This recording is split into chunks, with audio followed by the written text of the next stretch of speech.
Assalamualaikum warahmatullahi wabarakatuh. Di sini saya akan menjelaskan bab 6, bagaimana hakikat, instrumentasi, dan praksis demokrasi Indonesia berlandaskan Pancasila dan Undang-Undang Dasar Negara Kesatuan Republik Indonesia tahun 1945. A. Menelusuri konsep dan urgensi demokrasi yang bersumber dari Pancasila. Secara etimologis, demokrasi berasal dari bahasa Yunani kuno, yakni demos dan kratein. Lalu, bagaimana pengertian demokrasi menurut para ahlinya? Dalam The Advanced Learner's Dictionary of Current English, dikemukakan bahwa yang dimaksud dengan demokrasi adalah konsep kehidupan negara atau masyarakat di mana warga negara dewasa turut berpartisipasi dalam pemerintahan melalui wakilnya yang dipilih. Pemerintahannya mendorong dan menjamin kemerdekaan berbicara, beragama, berpendapat, berserikat, menegakkan rule of law, adanya pemerintahan mayoritas yang menghormati hak-hak kelompok minoritas, dan masyarakat yang warga negaranya saling memberi perlakuan yang sama. 2.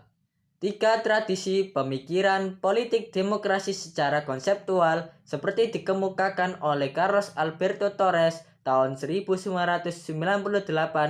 Demokrasi dapat dilihat dari 3 tradisi pemikiran politik, yakni klasik Aristotelian theory, medieval theory, contemporary doctrine. Dalam tradisi pemikiran Aristotelian theory, demokrasi merupakan salah satu bentuk pemerintahan, yakni pemerintahan oleh seluruh warga negara yang memenuhi syarat kewarganegaraan. Sementara itu, dalam tradisi medieval theory yang pada dasarnya menerapkan Roman law atau suatu landasan pelaksanaan kekuasaan tertinggi di tangan rakyat. Sedangkan dalam contemporary doctrine of democracy, konsep republikan dipandang sebagai konsep republik sebagai bentuk pemerintahan rakyat yang murni. 3. Pemikiran tentang demokrasi Indonesia. Sebagai negara demokrasi, demokrasi Indonesia memiliki kekasan. Menurut Budiarjo dalam buku Dasar-Dasar Ilmu Politik tahun 2008, demokrasi yang dianut di Indonesia adalah demokrasi yang berlandaskan Pancasila yang masih terus berkembang. 4. Pentingnya demokrasi sebagai sistem politik kenegaraan modern. Tanpa adanya demokrasi di suatu negara, maka hilanglah kesejahteraan masyarakat dan kacaulah negara tersebut. Dengan adanya demokrasi, tak ada yang namanya saling ingin menang sendiri, saling memaksakan kehendak, dan saling menjatuhkan. Dan kehidupannya nyaman pasti akan tercipta. C. Menggali sumber historis, sosiologis, dan politik tentang demokrasi yang bersumber dari Pancasila. Ada 3 sumber yang menghidupkan cita-cita demokrasi dalam kalbu bangsa Indonesia. 1. Sumber nilai yang berasal dari demokrasi desa. Demokrasi yang diformulasikan sebagai pemerintahan dari rakyat, oleh rakyat dan untuk rakyat merupakan fenomena baru bagi Indonesia ketika merdeka. Mengenai adanya anasir demokrasi dalam tradisi desa, kita akan meminjam 2 macam analisis berikut. Pertama, paham kedaulatan rakyat sebenarnya sudah tumbuh sejak lama di Nusantara. Di alam Minangkabau, kekuasaan raja dibatasi oleh ketundukannya pada keadilan dan kepatutan. Kedua, tradisi kolektivisme dari permusyawaratan desa. Demokrasi asli Nusantara tetap bertahan sekalipun di bawah kekuasaan feodalisme raja-raja Nusantara karena di banyak tempat di Nusantara, tanah sebagai faktor produksi yang penting tidaklah dikuasai oleh raja, melainkan dimiliki bersama oleh masyarakat desa. Karena kepemilikan bersama tanah desa ini, hasrat setiap orang untuk memanfaatkannya harus melalui persetujuan kaumnya. Hal inilah yang mendorong tradisi gotong royong dalam memanfaatkan tanah bersama. Nomor 2, sumber nilai yang berasal dari Islam. Ajaran Islam yang menuntut kebenaran dan keadilan ilahi dalam masyarakat, serta persaudaraan antar manusia sebagai makhluk Tuhan. Nilai demokratis yang berasal dari Islam bersumber dari akar teologisnya. Inti dari keyakinan Islam adalah pengakuan pada ketuhanan yang Maha Esa, yaitu tauhid dan monoteisme Dalam keyakinan ini, hanya Tuhanlah satu-satunya wujud yang pasti. Semua selain Tuhan bersifat nisbi belaka. Nomor 3, sumber nilai yang berasal dari Barat. Paham sosialis Barat yang menarik perhatian para pemimpin pergerakan kebangsaan karena dasar-dasar perikemanusiaan yang dibelanya dan menjadi tujuannya. Masyarakat Barat, yaitu Eropa, mempunyai akar demokrasi yang panjang. Pusat pertumbuhan demokrasi terpenting di Yunani adalah kota Athena yang sering dirujuk sebagai contoh pelaksanaan demokrasi partisipatif dalam negara kota sekitar abad ke-5 sebelum Masehi. Dalam kurun sejarah Indonesia merdeka sampai sekarang ini, ternyata pelaksanaan demokrasi mengalami dinamikanya. Indonesia mengalami praktik demokrasi yang berbeda-beda dari masa ke masa. Assalamualaikum warahmatullahi wabarakatuh. Di sini saya akan menjelaskan poin D, membangun argumen tentang dinamika dan tantangan demokrasi yang bersumber dari Pancasila. Sepanjang sejarah Indonesia pernah mengalami dinamika ketatanegaraan. Seiring dengan berubahnya konstitusi yang dimulai sejak berlakunya Undang-Undang Dasar 1945. 1. Konstitusi Republik Indonesia Serikat 1949. Undang-Undang Dasar Serikat 1950. Kembali ke Undang-Undang Dasar 1945. 2. Dan akhirnya kita telah berhasil mengamandemen Undang-Undang Dasar 1945 sebanyak 4 kali. Ihwal postur demokrasi kita dewasa ini dapat kita amati dari fungsi dan peran lembaga permusyawaratan dan perwakilan rakyat. Menurut Undang-Undang Dasar Negara Kesatuan Republik Indonesia tahun 1945, yakni Majelis Permusyawaratan Rakyat, Dewan Perwakilan Rakyat, dan Dewan Perwakilan Daerah. 1. Majelis Permusyawaratan Rakyat. Ketentuan mengenai Majelis Permusyawaratan Rakyat dalam naskah asli Undang-Undang Dasar 1945 terdiri atas 2 pasal. Kedua pasal tersebut adalah Pasal 2 dengan 3 ayat dan Pasal 3 tanpa ayat.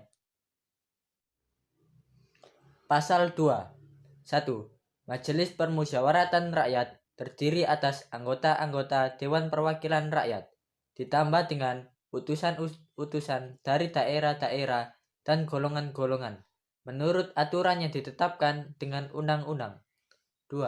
Majelis Permusyawaratan Rakyat bersidang sedikitnya sekali dalam 5 tahun di ibu kota negara. 3. Segala putusan Majelis Permusyawaratan Rakyat ditetapkan dengan suara terbanyak. Perubahan UUD 1945 dilakukan terhadap Pasal 2 Ayat 1, yakni mengenai susunan keanggotaan Majelis Permusyawaratan Rakyat. Pasal 2 Ayat 2 dan Ayat 3 tetap tidak diubah.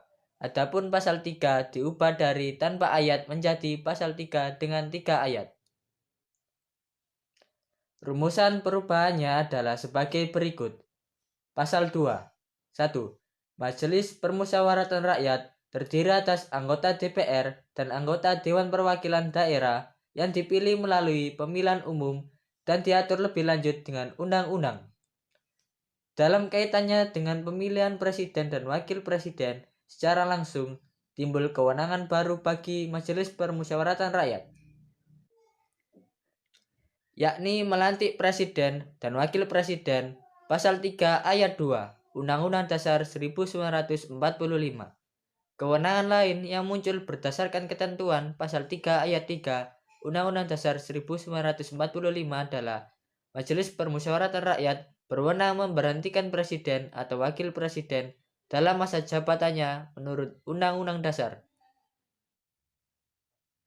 Ketentuan ini harus dihubungkan dengan ketentuan Pasal 7A Undang-Undang Dasar 1945 yang berbunyi presiden atau wakil presiden dapat diberhentikan dalam masa jabatannya oleh Majelis Permusyawaratan Rakyat atas usul Dewan Perwakilan Rakyat, baik apabila terbukti telah melakukan pelanggaran hukum berupa pengkhianatan terhadap negara, korupsi, penyuapan, tindak pidana berat lainnya, atau perbuatan tercela, maupun terbukti tidak lagi memenuhi syarat sebagai presiden atau wakil presiden.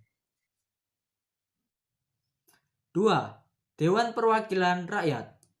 Menurut ketentuan pasal 20A ayat 1 Undang-Undang Dasar 1945, fungsi DPR ada 3, yaitu fungsi legislasi, fungsi anggaran, dan fungsi pengawasan. A. Fungsi legislasi. Fungsi legislasi adalah membentuk undang-undang yang dibahas dengan presiden untuk mendapat persetujuan bersama. B. Fungsi anggaran. Fungsi anggaran adalah menyusun anggaran pendapatan dan belanja negara bersama presiden dengan memperhatikan pertimbangan Dewan Perwakilan Daerah. C. Fungsi pengawasan. Fungsi pengawasan adalah melakukan pengawasan terhadap pelaksanaan Undang-Undang Dasar Negara Kesatuan Republik Indonesia tahun 1945. 3. Dewan Perwakilan Daerah. Ketentuan mengenai Dewan Perwakilan Daerah merupakan hal baru dalam Undang-Undang Dasar 1945. Ketentuan ini diatur dalam bab tersendiri dan terdiri atas 2 pasal, yaitu pasal 22C dengan 4 ayat dan pasal 22D dengan 4 ayat.